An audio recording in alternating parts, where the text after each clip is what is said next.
call 1-800-DOUG-FORD, all the docs, and come by, call me on my cell phone, it's on the Internet. C'est totalement inacceptable. C'est un manque de jugement total. Je fais le choix de ma famille, la famille que nous avons construite, mon épouse et moi. C'est sûrement pas facile de quitter des dossiers qui me passionnent, mais je crois que c'est la bonne décision pour moi et les miens. Premier ministre ontarien Doug Ford et son appel lancé aux médecins québécois cette semaine qui ont piqué au vif son homologue québécois. Mais au-delà des tensions interprovinciales, c'est au sein de son caucus que le tiraillement a eu le plus de conséquences avec le départ de Lionel Carman. Alex Chantal Michel, bonjour. Bonjour. Bonjour. Alec, à quel point, commençons par le départ de M. Carman, qui a été c'est quand même quelque chose, là, qui quitte non seulement le Conseil des ministres, mais également le caucus. À quel point est-ce que ça fait mal à François Legault? Bien, ça lui fait mal. D'abord, personnellement, parce que c'est un ami très proche de François Legault. Il était là lors de la première réunion dans la maison d'Outremont de François Legault qui a lancé ce qui était à l'époque un organisme sans but lucratif, la Coalition pour l'avenir du Québec, qui est devenu ensuite le parti. Et Lionel Carman s'est présenté pour la CAQ. Mais il est là depuis les tout débuts. C'est un bon ami de François Legault. Et c'est le seul médecin de ce gouvernement aussi. Alors, le fait qu'il quitte, bien évidemment, c'est un symbole. Il le fait avec beaucoup de dignité. Très bien. Il n'a pas lancé la CAQ sous l'autobus. Il n'a pas fait une tournée médiatique pour se vider le cœur. Il n'a pas dit « j'aime pas le projet de loi » ou « j'aime pas la loi 2 ». Il a dit « je suis tiraillante ma famille qui n'aime vraiment pas ce que le gouvernement fait et ma loyauté envers François Legault ». Donc, il l'a bien fait, mais c'est sûr que le symbole, quand même, fait mal. Moi, je pense qu'au-delà de Lionel Carman, ce qui est difficile pour François Legault et son gouvernement actuellement, c'est le sentiment de perte de contrôle qui se dégage du gouvernement. Je pense qu'il y a beaucoup de gens d'accord avec le gouvernement, beaucoup plus que ce qu'on entend dans les médias. Moi, je fais partie de ceux qui pensent que les médecins n'ont pas absolument la faveur populaire, que ce n'est pas 80-20 là, dans l'opinion publique en faveur des médecins. Je pense qu'il y a beaucoup de gens qui veulent que le système s'améliore, qui ont l'impression que le gouvernement fait certains choix intéressants, mais que le gouvernement est allé trop loin et que là, il en résulte une perte de contrôle. On perd un ministre. Les médecins vont-ils déménager en Ontario? Est-ce que je vais perdre mon médecin de famille? Et ça insécurise la population. Évidemment, ils se tournent vers le gouvernement en disant c'est le gouvernement qui doit reprendre le contrôle de la situation. C'est lui qui a mis le feu aux poudres. Je vais pas être d'accord avec lui. Il faut qu'il trouve une piste d'atterrissage quelque part. Et donc, Lionel Carman, c'est une chose, mais que le gouvernement ne donne pas de signaux de quelles vont être les prochaines étapes. Je pense qu'il y a beaucoup de ça dans le problème qu'a connu cette semaine le gouvernement de François Legault. Michel, non seulement il ne donne pas de signaux, mais M. Legault, le soir même de la démission de M. Carman, est revenu devant les micros pour dire non, moi, je vais continuer. Là. Il faut qu'on fasse avancer cette réforme-là. C'est pas le ton. Qu'est-ce que ça dit de sa façon d'approcher la question, ce ton-là? Il est isolé plus qu'il ne le pense. Oui, je suis d'accord avec Alec, il a des appuis dans la population pour ça. Il y a quand même une frange de la population qui dit que les médecins sont des privilégiés, sont super bien payés, n'ont pas besoin de ça. Mais en même temps, vendredi, par exemple, le Collège des médecins, dont c'est le travail d'être le garant du travail des médecins pour protéger la population, dit faut mettre ça sur pause, faut arrêter, ça peut pas continuer.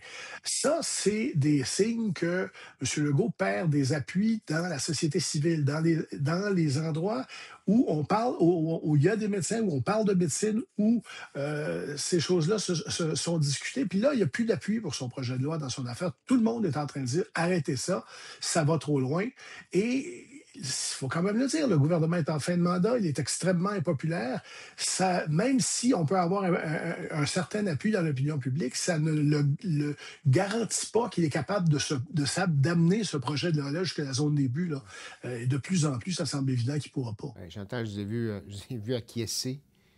Mais oui, mais si le premier ministre n'a pas été capable de convaincre le seul ministre dans son caucus de se rallier à cette idée-là, comment est-ce qu'il peut espérer faire croire aux gens que c'est une question de syndicat de médecins et pas une question qui est beaucoup plus profonde auprès individuellement des médecins, ou qu'il y a moyen de reprendre le dialogue sur les bases d'une relation de confiance après le genre de projet de loi. On dit encore, là, des projets de loi de retour au travail, on en a vu plusieurs. Mm-hmm. C'est l'exception, c'est pas la règle qui va au-delà de dire on ordonne la fin des moyens de pression ou de la grève et on met en place un mécanisme de règlement. Ça pourrait s'appeler l'arbitrage obligatoire.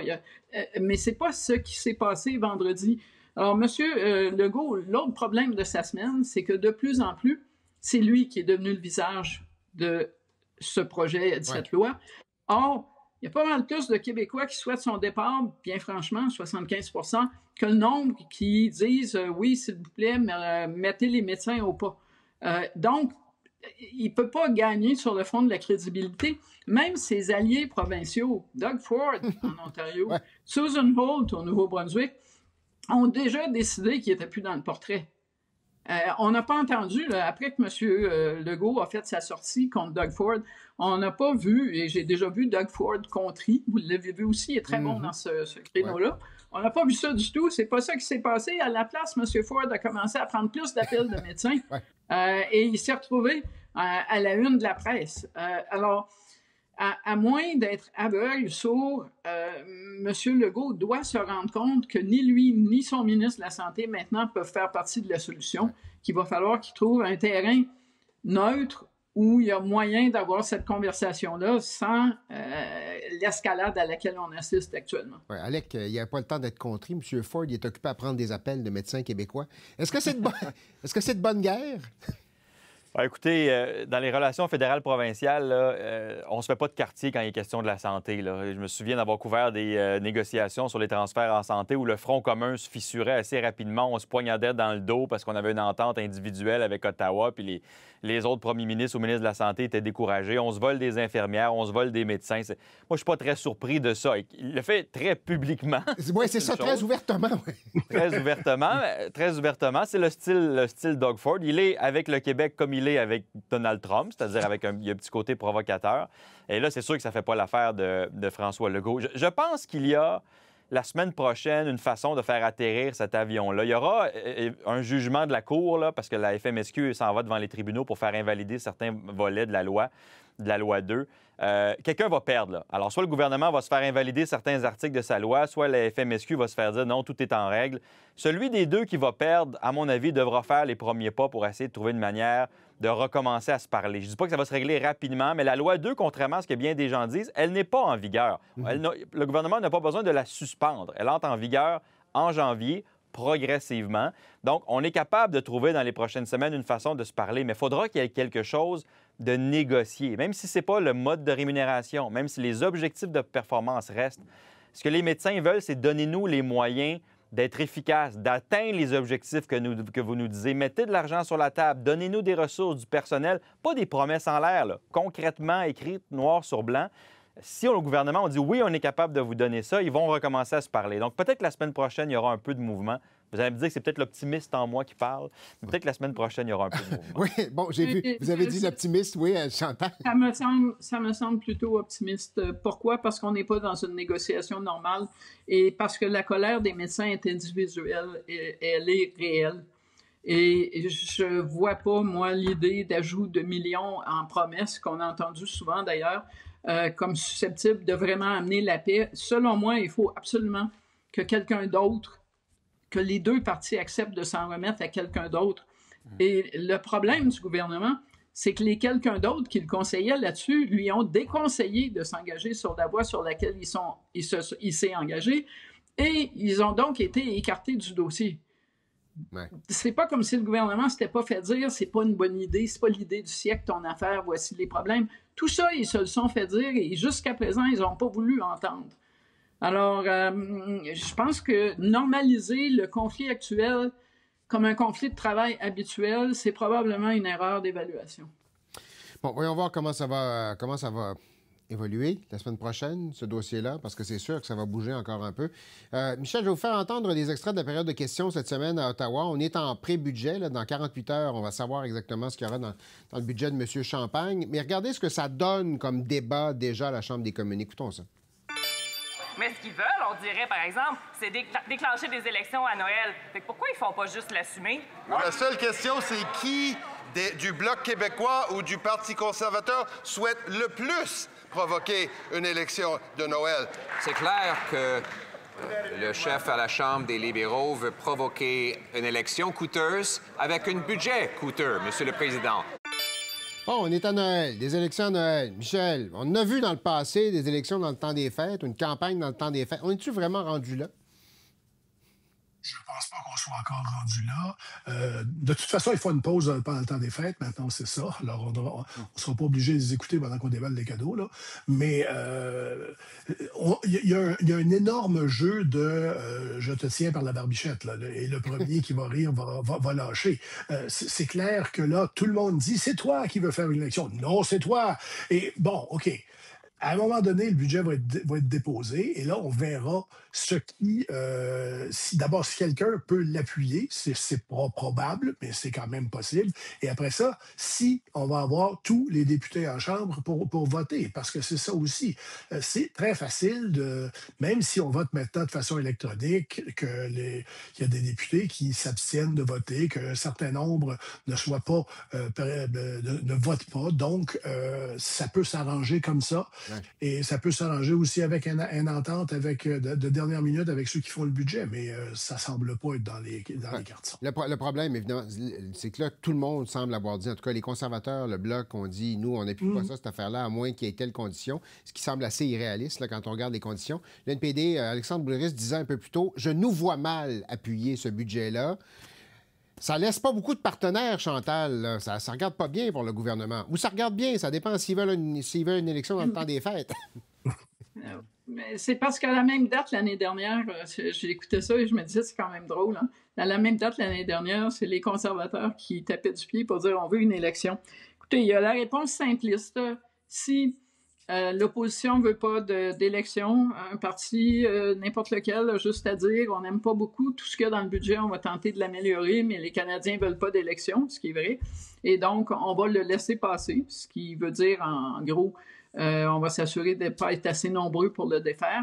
Le problème, c'est que si tout le monde veut faire des effets de toge mardi après-midi, NPD, Bloc québécois, conservateur, et sortir en disant le couteau entre les dents, ce budget est inacceptable, ils vont devoir s'inquiéter de ce que Mark Carney regarde ça et se disent, bon, ben là, on va pas jouer à ça, et s'en aille voir la gouverneure générale devant l'intention avouée des trois partis, attendent pas de voir si tout le monde est présent au vote, et disent, moi, je vais demander aux Canadiens de majorité parce que j'ai besoin d'un vrai mandat pour avancer, parce que la situation du Canada dans le moment requiert un gouvernement stable. Et on se rappelle, là, les mains sur le volant, Jean Charest. Oui. Le Canada a besoin d'un gouvernement fort et stable. Stephen Harper, en 2011, c'est un argument qui résonne sans égard au moment où le vote a lieu, Noël, Père Noël, jour de l'an. À la fin, la décision ne se prendra pas là. Et les conservateurs, Pierre Poilievre en particulier, regardent les sondages, ils voient bien qu'il n'y a pas beaucoup de gouvernements conservateurs dans les sondages. Mais si M. Poilievre perd une élection, c'est fini. Là. Il n'y a pas de vote sur son leadership. C'est la fin de sa carrière comme chef politique. Qui a le plus à perdre là-dedans? Là, on parle des conservateurs. Est-ce que, Alex, est-ce que c'est M. Poilievre qui a le plus à perdre? Quand on a le pouvoir, d'habitude, on dit on est mieux de le garder. Parce que quand on part en campagne électorale, tout peut arriver. M. Carney n'aime pas trop la dynamique d'un gouvernement minoritaire. Ça semble l'irriter un peu. Est-ce qu'il a quelque chose à perdre ou à gagner là-dedans, d'après vous? Celui qui a le plus à perdre, je pense que c'est Pierre Poilievre. Et c'est pour qui la décision est la plus difficile, parce qu'il est l'opposition officielle et parce que sa base électorale déteste profondément les libéraux. Ouais. Alors, il sait très bien que si... Parce que je rajoute à la liste que fait Chantal, Doug Ford, qui a dit « J'ai besoin de traverser la tempête économique de Donald Trump avec un mandat. Alors, Mark Carney peut très bien dire « Je suis en train de négocier, je m'en vais négocier la CA, mais j'ai besoin d'un gouvernement majoritaire, comme Harper l'a fait dans le précédemment avec ou Jean Charest avec la tempête économique de l'époque. » Et donc, il a un argument à faire valoir. Pierre Poilievre, c'est beaucoup plus difficile pour lui, 6 mois plus tard, d'avoir un bon argument à faire valoir. Sauf que s'il dit « je vais laisser passer ce budget-là », sa base qui doit voter en janvier probablement ne lui pardonnerait pas. Et donc, il se trouve un peu coincé entre l'arbre et l'écorce. Les autres partis n'ont pas ça. Et François Blanchet est en selle. Le Bloc québécois peut aller en campagne électorale. Ils ne vont pas faire beaucoup de gains, mais ils n'auront pas beaucoup de pertes. Et au NPD, étonnamment, et ça, je pense, c'est ce qui a surpris tout le monde, on n'a pas vraiment envie d'aider le gouvernement à survivre, même si on est dans un état très précaire. Et donc, la décision va beaucoup reposer sur Pierre Poilievre, et c'est lui pour qui cette décision-là est difficile. Je pense que celui qui a le plus envie de partir, mais il ne le dira pas ouvertement, c'est Mark Carney. Et donc, c'est pour ça que Chantal a raison. Qu'est-ce que les partis vont dire au lendemain le jour du budget? Parce qu'après ça, il peut aller voir la gouverneure générale et dire, même sans avoir besoin d'un vote de confiance, dire, regardez les manchettes, je n'ai plus la confiance de la Chambre, je pars élection le lundi 15 décembre. Et ça, les partis d'opposition le sentent, et c'est pour ça que vous avez tous ces sparages à la Chambre des communes avant le budget. Habituellement, on a ça après le budget. Il y a une nervosité actuellement à ce sujet-là. Oh, et elle est palpable. Et j'ai vu tout le monde opiner. Alors, on va mettre un terme à ça là-dessus. Tout le monde est d'accord. Je note votre optimisme, Alec, concernant le dossier des médecins. On verra la semaine prochaine. On n'a pas parlé du contenu du budget. On se garde ça pour la semaine prochaine. Alec, Chantal, Michel, merci. Bonne fin de week-end. Au revoir. Au revoir.